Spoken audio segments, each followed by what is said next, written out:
Salama tompoko, lasain'ny doctrine numéro 12 tsika androany dia hotozantsika avy hatrany filazalazana mahakasika ny amin'ny fiangonana arak'izay efa nanambarantsika azy teto tamin'ny herin'iny ihany. Raha somary ho fehezitsika kely izay fa noresantsika mahakasika ny amin'ny ity fiangonana ity dia nalaina avy amin'ny teny griko izy tsika teto eklesia izay midika hoe eglise na koa hoe assemblée kara adikatsika tsotra izay hoe assemblée izay dia olona maromaro mivondrona na koa hoe mivory amina toerana anankiray. Nalaitsika ny ohatra mahakasika an'izany tao amin'ny asany apôstôly 7:10 fa 2:30 fa dia nisy olona nivorivory teto amin'ny ity toerana anankiray ity izay tsy nalala akory izy ny antony angonany teo. Azo raisina avy hatrany nefa n'izay teny hambaran'ny baiboly izay eto ny amin'ny hoe niangonany teo, niangona teo raha ny texte original hoe ao no jerena dia manambara tsara mihitsy izy hoe eklesia na koa eglise rehefa misy vondron'olona mivory na miangona amina toerana anankiray dia raisina foana zany zareo hoe mivory na koa hoe miangona.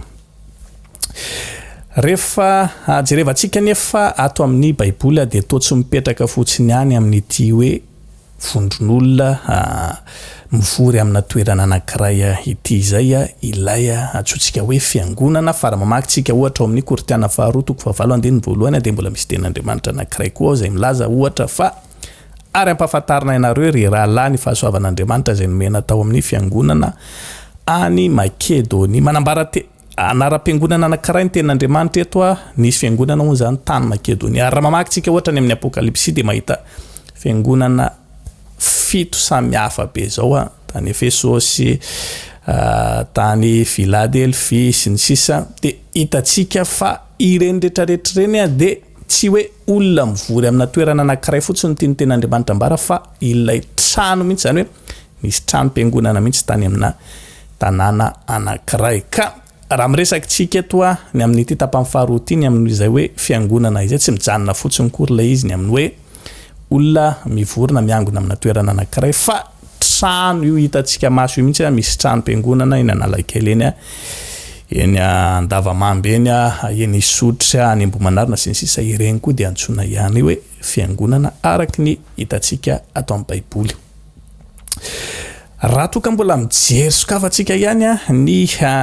tenin'Andriamanitra maro isan-karazany dia mbola mahita ihany koa tsika ato amin'ny Koritiana 1:7-9 tsy fantatrareo fa tempolin'Andriamanitra ianareo ary fanan'Andriamanitra no mitoetra ao anatinareo. Manambara ndray ny tenin'Andriamanitra eto fa tsy mipetraka fotsiny amin'ilay olona mivory amina toerana anankiray ilay fiangonana na koa hoe io trano be hitantsika io fa ity tenantsika tsirairay avy ity koa kay dia antsoina hoe tempolin'Andriamanitra rehefa hoe resaka tempolo zay dia midika avy hatrany zay hoe trano fiangonana. Ka misy endrika anankitelo isehony telo samihafa zany telo karazany samihafa ny antsoina hoe fiangonana ato amin'ny baiboly somary ho fehezitsika na ho fidintsika ilay izy. Ny voalohany dia olona mivory amina toerana anankiray, faharoa io trano be hitantsika na trano izay andehanantsika mivavaka io. Ny fahatelo dia isika tsirairay avy zao. Inona ny zavatra mampitovy andreo na dia samy manana ny andraikiny samihafa ireo, samy manana ny anarany mampiavaka azy ireo. Inona ny zavatra mampitovy an'zareo ireo? Jaona 5:10 dia ho raisitsika apetabe moa zany ten'Andriamanitra azontsika raisana ato amin'ny baiboly fa zahantsika fehezina ihany mba tsy hitarany fotoana be. Jaona 5:10 izao ny voaloboka ianareo ny sampany izay miray amiko ary izao aminy dia mamohy be izy fa raha misaraka amiko kosa ianareo dia tsy mahay manao na inona na inona. Anankiray izay manambara ny amin'ny fifandraisan'ny tenantsika amin'ny jesosy. Koritiana 1:12 fa tahaka ny tena iray ihany anefa maro momba ny tena ary rehetra momba ny tena ireo na dia maro azy dia tena iray ihany dia tahaka izany koa isika ao amin'ny Kristy. Barany amin'ny fifandraisan'ny fiangonana maro isan-karazany ho tonga tena iray ihany ao amin'ny Kristy.